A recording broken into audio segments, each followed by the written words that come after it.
आज आम सरकारंकर 2 वर्ष पूर्ति आज दिन में माननीय यशस्वी प्रधानमंत्री नरेंद्र मोदी जी उपस्थिति रे शपथ ग्रहण उत्सव शपथ पाठ एवं सरकार आज दिन में 2 वर्ष मध्य पूर्ण करिसेंती सफलतार सहित। यही अवसर रे माननीय मोदी जी जो मंत्र सबका साथ सबका विकास सबका विश्वास एवं सबका प्रयास ये मंत्र रे आम सरकार समस्त को किभली भाव में समाजर सबु वर्ग को मुख्य क्षेत्र में सामिल करवा एवं ओडिशा को समृद्ध विकसित ओडिशा रे पहुँच करवा ये प्रयास तांकरी से संकल्प को पूरा करने आम सरकार निरंतर उद्यम ये जारी रखिछंती। यही पूर्ति उपलक्षे आज आमे आमर खाद्य सुरक्षा को अधिक सुव्यवस्थित करने एक महत्वाकांक्षी योजना मुख्यमंत्री अन्नपूर्णा योजना ताहार आज शुभारंभ करिछंती। ये योजना रे जातीय खाद्य सुरक्षा आईन एवं राज्य खाद्य सुरक्षा आईन ये योजनार जो हिताधिकारी माने एथिरे अंतर्भुक्त अछंती सेमानंकु अतिरिक्त 5 किलो चाउल निःशुल्क रे प्रदान करा जिवो जहा फल एथिरे गरीब कल्याण अन्न योजना जहा केंद्र राज्य प्रवर्तित एवं राज्य सरकार स्वतंत्र जो मुख्यमंत्री अन्नपूर्णा योजना को एथिरे अतिरिक्त 5 किलो को मिसाई मुंड पिछा 10 किलो चाउल हिसाब रे गोटे परिवार को ये प्रदान करा जिवो एवं जो परिवार रो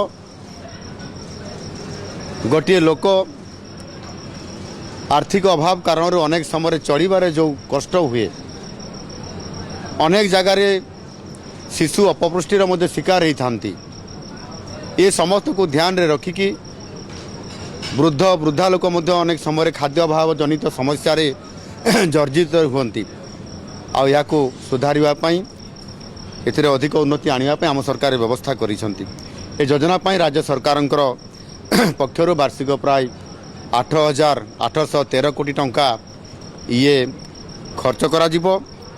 ये एक खर्च कुआ नहीं निश्चित भाव में यह एक जनकल्याणकारी योजना होइतिबारु एथिरे सामाजिक निवेश मध्य ये कहा जाई परिवो जो निश्चित भाव में लोकों को सशक्त ये करा जाई परिवो।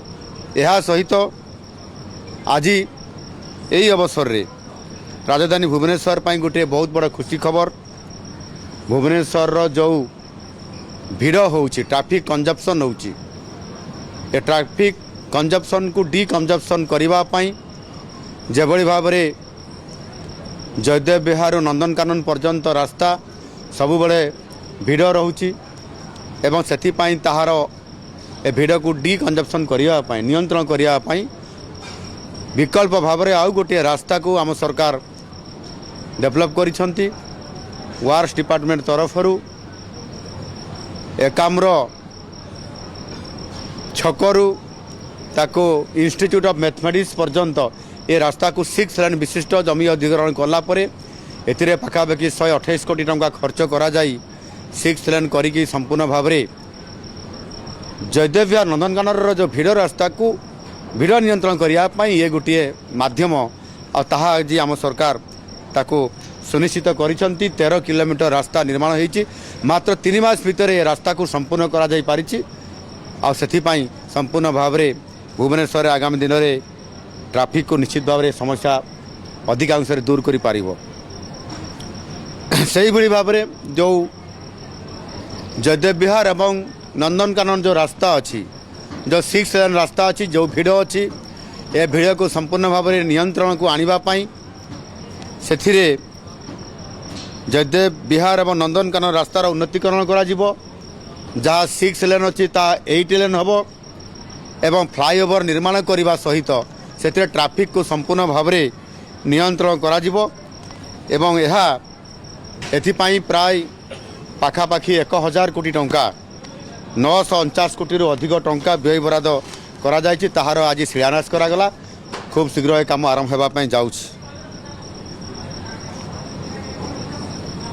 ଓଡ଼ିଶାର ରାଜଧାନୀ ଭୁବନେଶ୍ୱର, ଏ ଭୁବନେଶ୍ୱରକୁ ଅନେକ ସମୟରେ ବିଭିନ୍ନ ଜିଲ୍ଲାରୁ ବିଭିନ୍ନ ଅଞ୍ଚଳରୁ ଅନେକ ନିମ୍ନ ମଧ୍ୟବିତ୍ତ ପରିବାର ଲୋକମାନେ ବିଭିନ୍ନ ପ୍ରକାରର ସରକାରୀ କାମରେ, ମେଡ଼ିକାଲ କାମରେ, ତୀର୍ଥ ଯିବା କାମରେ, ପର୍ଯ୍ୟଟନ ହିସାବରେ ବୁଲିବା, ଏ ସମସ୍ତକୁ ଆଧାର କରିକି ଭୁବନେଶ୍ୱରକୁ ଆସିଥାନ୍ତି। ଏବଂ ଭୁବନେଶ୍ୱରରେ ଯେହେତୁ ଭୁବନେଶ୍ୱର ଗୋଟିଏ ବହୁତ ବୃହତ୍ ସିଟି ହୋଇଗଲା, ହୋଟେଲରେ ତାଙ୍କ ପାଇଁ ରହିବାର ଅଧିକ ରେଟ୍ରେ ରହିବାର 3 ଦିନ 4 ଦିନ ପରେ ଅସହାୟ ହୁଅନ୍ତି, ଆର୍ଥିକ ଅଭାବ ଆସେ, ସେ ଦୃଷ୍ଟିକୋଣରୁ ସେମାନେ ଭାରି କଷ୍ଟ ଭୋଗିଥାନ୍ତି।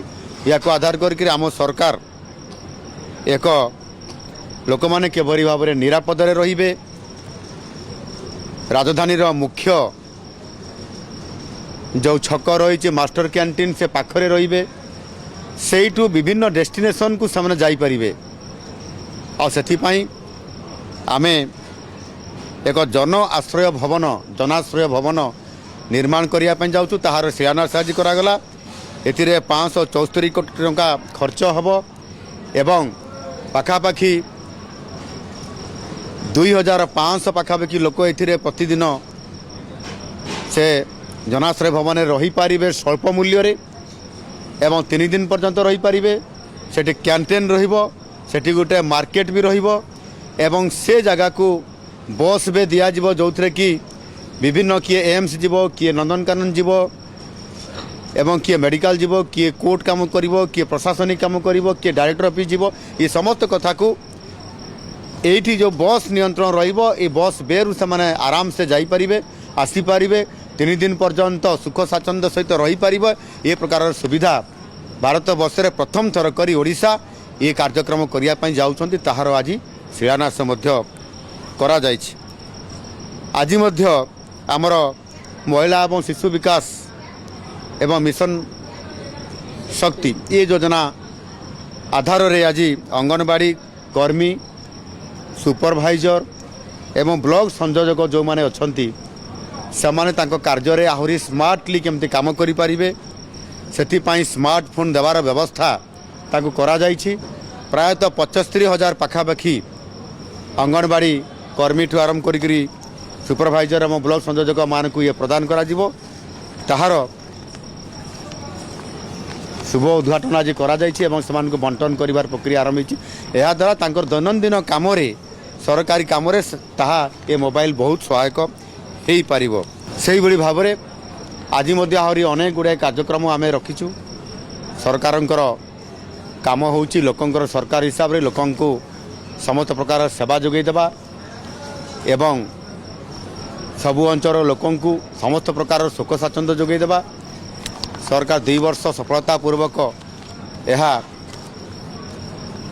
ଲୋକଙ୍କର ପାଇଁ ସେବା ଦେଲା ପରେ ଆମେ ନିଶ୍ଚିତ ଭାବରେ ଆଗାମୀ ଦିନରେ ଆହୁରି ଅଧିକ କିଭଳି ଭାବରେ ଲୋକଙ୍କୁ ସେବା ଦେଇପାରିବୁ, ସୁଶାସନ ଦେଇପାରିବୁ ଏବଂ ପ୍ରତି ଅଞ୍ଚଳରେ ବିକାଶ ଯେଉଁଠି ଅପହଞ୍ଚ ଅଛି ତାକୁ ପହଞ୍ଚାଇବା ପାଇଁ ଆମେ ସମସ୍ତ ପ୍ରକାରର ମୌଳିକ ସମସ୍ୟାର ସମାଧାନ କରିବା ପାଇଁ ଅନବରତ ଭାବରେ ଲାଗିଛୁ।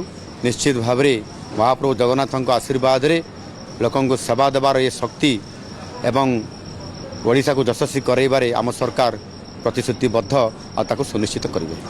Thank you.